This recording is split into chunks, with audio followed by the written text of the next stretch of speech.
Hello friends, welcome back to my YouTube channel magic of cooking.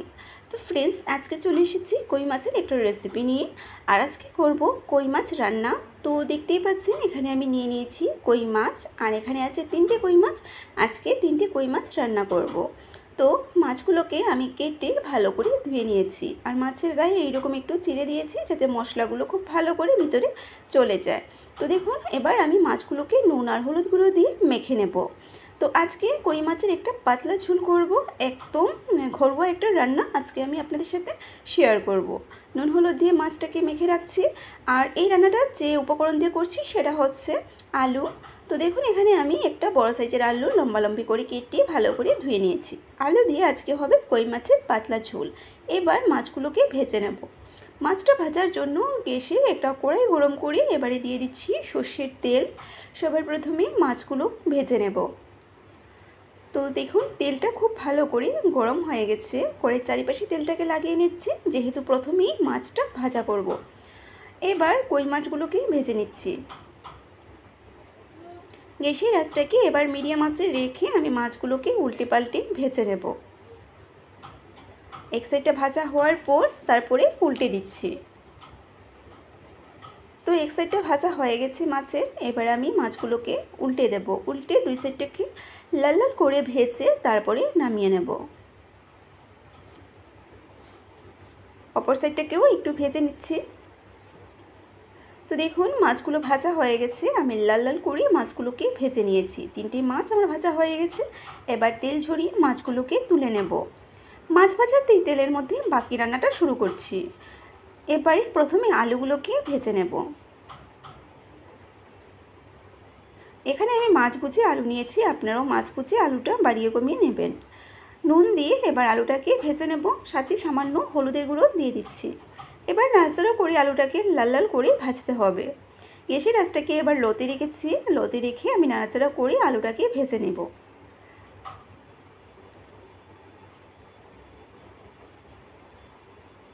তো দেখুন, আমি নাড়াচাড়া করে আলুটাকে ভেজে নিলাম, আর আলুটা লাল লাল করে ভাজা হয়ে গেছে, দেখতেই পাচ্ছেন। একটু সময় নিয়ে আমি 2 মিনিটের মতো আলুটাকে নাড়াচাড়া করে ভেজে নিয়েছি। এবার আলুগুলো একটু সাইডে করে আমি এখানে রসুন থেতো করে রেখেছিলাম, সেই রসুনটা দিয়ে দেব। আমি এখানে ফোড়নের কিন্তু রসুনটা দিচ্ছি। আপনারা চাইলে রসুনের পরিবর্তে কালো জিরে, এই গোটা জিরে এইসব দিয়েও কিন্তু রান্নাটা করতে পারেন। তো আমি রসুনগুলোকে হালকা নাড়াচাড়া করে নিচ্ছি। আলুটাকে এবার রসুনের সাথে আলুগুলোকে নাড়াচাড়া করে ভেজে নেব। রসুন ভাজা হয়ে গেছে, এবার একে বাকি সব মশলা নেব। মশলার মধ্যে এখানে প্রথমে দিয়ে দিচ্ছি হলুদের গুঁড়ো, দিয়ে দেবো লঙ্কা গুঁড়ো, এটা আপনাদের পছন্দ বাড়িয়ে কমিয়ে নেবেন। দিয়ে দিলাম ধনে গুঁড়ো, আর দিয়ে দিলাম জিরে গুঁড়ো। ব্যাস, এবার অল্প জল দিয়ে মশলাটাকে কষিয়ে নেব। সামান্য জল এখানে অ্যাড করে দিচ্ছি। ব্যাস, এবার একটু সময় নিয়ে মশলাটাকে কষাতে হবে। তো দেখুন, এখানে আমি মশলাকে মোটামুটি কষিয়ে নিয়েছি। এটাকে আরও নাড়াচাড়া করে আরও একটু কষিয়ে নেব।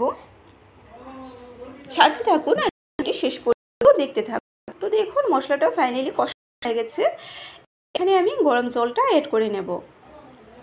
পরিমাণ মতো এখানে গরম জল আমি অ্যাড করছি, আর গরম জলটা অ্যাড করে খুব ভালো করে নাড়াচাড়া করে মিশিয়ে নিচ্ছি। আর মিশিয়ে নিয়ে এটাকে একদম গ্যাসের আঁচটাকে বাড়িয়ে তারপরে একটা ঢাকনা দিয়ে ঝোলটা ফুটে আসা পর্যন্ত অপেক্ষা করব। খুব ভালো করে ঝোলটা ফুটে আসার পর ভেজে রাখা মাছগুলো দিয়ে ফাইনালি করে। তো দেখুন, কথা বলতে বলতে ঝোলটা খুব ভালো করে ফুটে এসেছে। 3 মিনিটের মতো আমি এটা ঢাকনা দিয়ে ঢেকে দিলাম। ফুটে এসে এবার ভেজে রাখা মাছগুলো দিয়ে দিচ্ছি। মাছ দিয়ে আরও 4 মিনিট রান্না করবো, আর তৈরি হয়ে যাবে আমাদের এই কই মাছের পাতলা ঝোলের রেসিপিটা। আলু দিয়ে কই পাতলা ঝোলের রেসিপিটা আমি তৈরি করে নিলাম। এবার একটা পাত্রে নামিয়ে নিচ্ছি। দেখুন বন্ধুরা, আজকের রেসিপিটা তৈরি।